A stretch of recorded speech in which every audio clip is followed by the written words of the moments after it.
Good morning. आज आज आप लोगों को इस लेक्चर में, इस वीडियो में फिजिक्स 12th क्लास का जो कोचिंग में ऑफलाइन टेस्ट होता है कृष्णा ट्यूटोरियल्स सीधी, उसमें जो साप्ताहिक टेस्ट होते हैं उस साप्ताहिक टेस्ट का जो आप लोगों को पेपर का उसमें सलूशन दिया जाता है। तो आज का जो पेपर का सलूशन है वो है 12 जून 2023 का जो पेपर हुआ उस पेपर का सलूशन।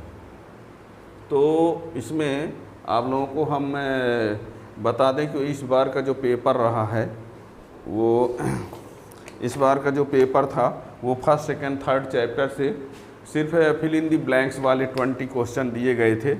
तो उन सभी क्वेश्चन का आंसर आप लोगों को हम बता रहे हैं। तो जो पेपर है वो इस प्रकार से है, इसको आप देख लीजिए, है ना। और इस पेपर का सलूशन में केवल हम आंसर बताते चलेंगे, बस हो गया, ठीक है ना। तो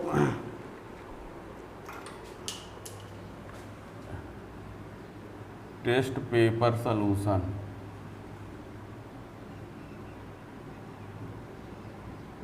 हल, ये 12/6/2023, सब्जेक्ट फिजिक्स 12th क्लास, ठीक है ना। कृष्णा ट्यूटोरियल सीधी, कृष्णा ट्यूटोरियल सीधी। ये तो इसका जो पेपर का सलूशन है, इसमें आपको बता दें ये हिंदी मीडियम का है, इसका इंग्लिश मीडियम का अलग से भी उसका वीडियो आपको मिल जाएगा, ठीक है ना। तो ये इसमें क्वेश्चन पहला नंबर है। इसमें फर्स्ट क्वेश्चन जो है वो क्या कहता है सुनना। इसका जो फर्स्ट क्वेश्चन है वो है ताप बढ़ाने पर अनुगमन वेग का मान, है ना। ताप बढ़ाने पर अनुगमन वेग का मान क्या होता है, तो इसमें बढ़ता है कि घटता है ये बताना है। वैसे आपको बता दें ये जो भी क्वेश्चन आए हैं इन सब का डिटेल में आप प्लेलिस्ट में सब कुछ आप अलग अलग डिटेल में पढ़ सकते हैं। यहाँ पर सिर्फ हम पेपर का सलूशन बता रहे हैं, है ना। इसी का डिटेल में नहीं जा रहे हैं, डिटेल के लिए आप प्लेलिस्ट में सब कुछ पढ़ सकते हैं, है ना। तो इसमें लिखा ताप बढ़ाने पर अनुगमन वेग का मान। तो ताप बढ़ाने पर अनुगमन वेग का जो मान होता है वो घटता है। कैसे घटता है, VD बराबर एक फार्मूला होता है EV टाउ अपान M, ये EV टाउ अपान ML। अब यहाँ पर होता क्या है, टाउ क्या है, श्रांतिकाल। तो ताप बढ़ाने पर ये घटता है, जब ये घटता है तो ये भी घटेगा, इसीलिए कहा गया कि ताप बढ़ाने पर अनुगमन वेग घटता है। दूसरा क्या है, दूसरा ताप बढ़ाने पर अर्धचालक का प्रतिरोध, ताप बढ़ाया जाता है तो अर्धचालक का प्रतिरोध भी क्या होता है, घटता है। धातुओं का प्रतिरोध बढ़ता है, मिश्र धातुओं का बढ़ता है, लेकिन अर्धचालक का क्या होता है, घटता है। याद रखना, यहाँ ताप बढ़ाने पर अर्धचालक का प्रतिरोध पूछा है, ताप बढ़ाने पर अर्धचालक का प्रतिरोध तो घटता है, जबकि धातु होता तो बढ़ता, ठीक है ना। फिर तीसरा लिखा है metre square volt inverse second inverse किसका मात्रक है। Metre square volt inverse second inverse किसका मात्रक है, तो ये गतिशीलता का मात्रक है। किसका है, गतिशीलता। गतिशीलता म्यू बराबर होता है VD अपान E होता है। तो VD का होता है मीटर सेकंड -1, इसका होता है बोल्ट मीटर इनवर्स। तो ये ऊपर गया तो ये हो गया मीटर स्क्वायर, अब बोल्ट -1 सेकंड -1, ठीक है ना। तो ये गतिशीलता का हो गया। ओम का नियम केवल धातु चालकों के लिए सत्य होता है। ओम का नियम जो होता है वो किसके लिए सही है, धातु चालकों के लिए, धातु चालकों के लिए सत्य है। अनोमी परिपथ का उदाहरण, अनोमी परिपथ का उदाहरण जैसे है ट्रांजिस्टर लिख सकते हो, ट्रांजिस्टर, डायोड, कोई सा, है ना, चाहे ट्रांजिस्टर लिख दो चाहे डायोड, ये में कोई, ठीक। और धारा घनत्व और अनुगमन वेग में संबंध, विद्युत धारा घनत्व और अनुगमन वेग में संबंध होता है NVDE। ये धारा घनत्व है और ये अनुगमन वेग, तो इसमें ये एक संबंध होता है, ठीक है ना। फिर अनुगमन वेग का मान, अनुगमन वेग का मान कितना होता है, तो ये आपको बता दें अनुगमन वेग VD का जो मान होता है 10⁻⁴ मीटर पर सेकंड होता है, पर इसमें बोला है किलोमीटर पर सेकंड में कितना होगा। तो मीटर में कितने किलोमीटर होते हैं, मीटर में 10 की घात -3, ये हो जाएगा 10 की घात -7 किलोमीटर पर सेकंड। तो यहाँ पर VD बराबर 10 की घात -7 किलोमीटर पर सेकंड। प्रश्न किलोमीटर में पूछा है, वैसे ये मीटर पर सेकंड में ये होता है, ठीक है ना। धातुओं का परावैद्युतांक, धातुओं का परावैद्युतांक के जो होता है अनंत होता है, इन्फिनिटी। धातुओं का परावैद्युतांक अनंत होता है। संधारित्रों के श्रेणी क्रम संयोजन में धारिता, संधारित्रों को जब श्रेणी क्रम में जोड़ा जाता है तो धारिता जो होती है वो घटती है, यही ध्यान देना। समांतर क्रम में कहा जाए तो बढ़ती है, ठीक है ना। समांतर क्रम संयोजन में परिणामी प्रतिरोध, जब प्रतिरोधों को समांतर क्रम में जोड़ा जाता है, सुनिए, संधारित्रों के श्रेणी क्रम संयोजन में धारिता घटती है, अब समांतर क्रम संयोजन में परिणामी प्रतिरोध घटता है। यानी आपको बता दें, जो संधारित्र के श्रेणी क्रम में होता है, जो संधारित्र के श्रेणी क्रम में होता है वो प्रतिरोध के लिए समांतर क्रम में होता है। तो संधारित्र के श्रेणी क्रम में धारिता घटती है और प्रतिरोध के समांतर क्रम में प्रतिरोध घटता है, ठीक है ना। तो ये रहा 11 नंबर। इसमें ये लिखा है, दो संधारित्रों के लिए श्री S बराबर 3 माइक्रोफैरड, CP बराबर 16 माइक्रोफैरड। क्वेश्चन ये बोला है कि दो संधारित्रों को श्रेणी क्रम में जोड़ने पर परिणामी आ रहा है 3 और समांतर क्रम में जब जोड़ा गया तो परिणामी आ रहा है 16। तो उन दोनों का मान क्या होगा, है ना, उन दोनों का मान क्या होगा अलग अलग। तो इसका मान जो है C1 का मान कितना होगा, तो C1 का 12 माइक्रोफैरड और C2 का जो होगा वो 4 माइक्रोफैरड, या कि C1 4 ले लो तो C2 12। इसका डिटेल में आपको जानना है तो आपको इसमें प्लेलिस्ट में जाएंगे तो इसका एक न्यूमेरिकल क्वेश्चन आपको मिल जाएगा, है ना। श्रेणी क्रम में जोड़ने पर, श्रेणी क्रम में जोड़ने पर दिया है 3 और समांतर क्रम में 16। चलिए यहाँ 60 में दिखाई देते हैं।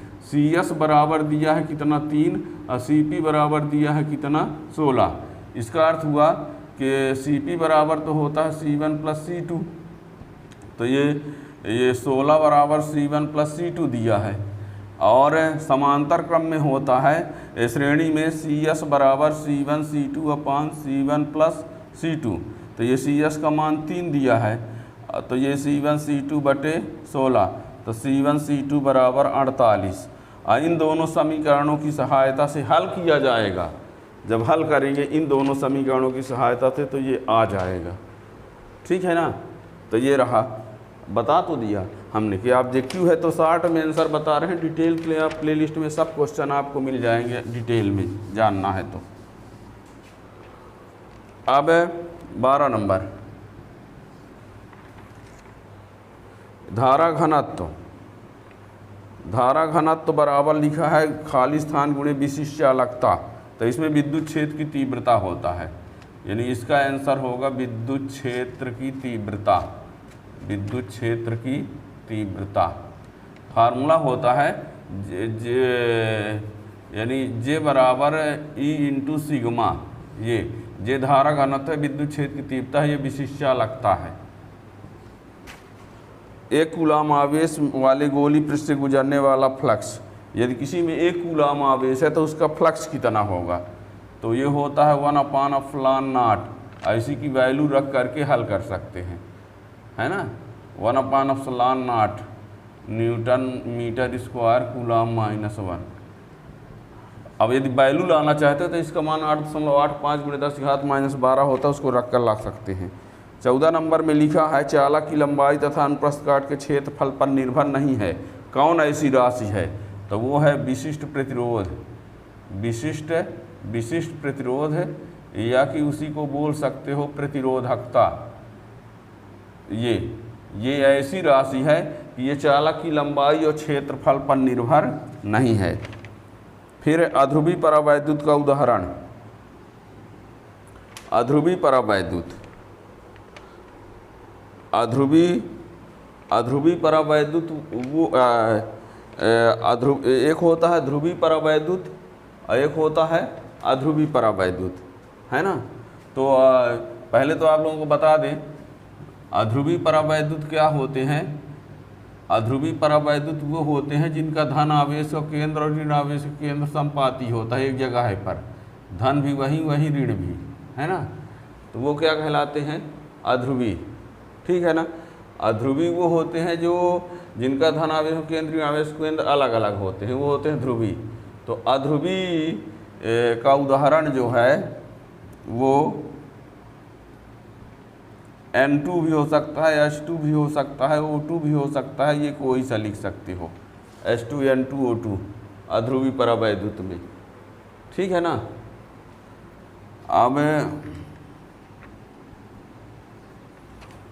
फिर वोल्ट बटे एम्पियर, बोला है कि वोल्ट बटे एम्पियर बराबर क्या होगा? तो वोल्ट बटे एम्पियर बराबर होता है ओम। ओम ये V बटे I बराबर R होता है। तो V वोल्ट है, I एम्पियर है, तो प्रतिरोध का मात्रक क्या होगा? ओम। फिर क्या? 1 फैराड बराबर, 1 फैराड बराबर कितना होता है? तो 9 × 10 की घात 11 स्थैत फैराड। 1 फैराड बराबर 9 × 10 की घात 11 स्थैत फैराड। ताप प्रतिरोध गुणांक 18 नंबर, ताप प्रतिरोध गुणांक अल्फा बराबर होता है R2 माइनस R1 अपान R1 into T2 minus T1, या कोई अल्फ़ा बराबर RT माइनस R0 और R0 इंटू T, ये भी लिख सकते हो और ये भी लिख सकते हो, है ना। प्रतिरोध ताप गुणांक का सूत्र। 19 नंबर, 6 माइक्रोफैराड धारिता वाले 2 संधारित्रों को श्रेणी क्रम में जोड़ने पर परिणामी धारिता। देखिए 19 नंबर में क्या है, इसमें बोल रहा है 19 नंबर में कि 6 माइक्रोफैराड के संधारित्र हैं, है ना। 19 नंबर आंसर बताना, यहाँ देख लो, ये 2 संधारित्र हैं, ये 6 माइक्रोफैराड का है, ये भी कितना का है? 6 माइक्रोफैराड का है। कहता है कि 2 इनको श्रेणी क्रम में जोड़ा जाएगा। श्रेणी क्रम में जोड़ेंगे तो परिणामी धारिता का मान कितना आएगा? तो श्रेणी क्रम में जोड़ने पर CS बराबर फार्मूला होता है C/N, तो 6/2 3 आएगा इसका। ठीक है ना।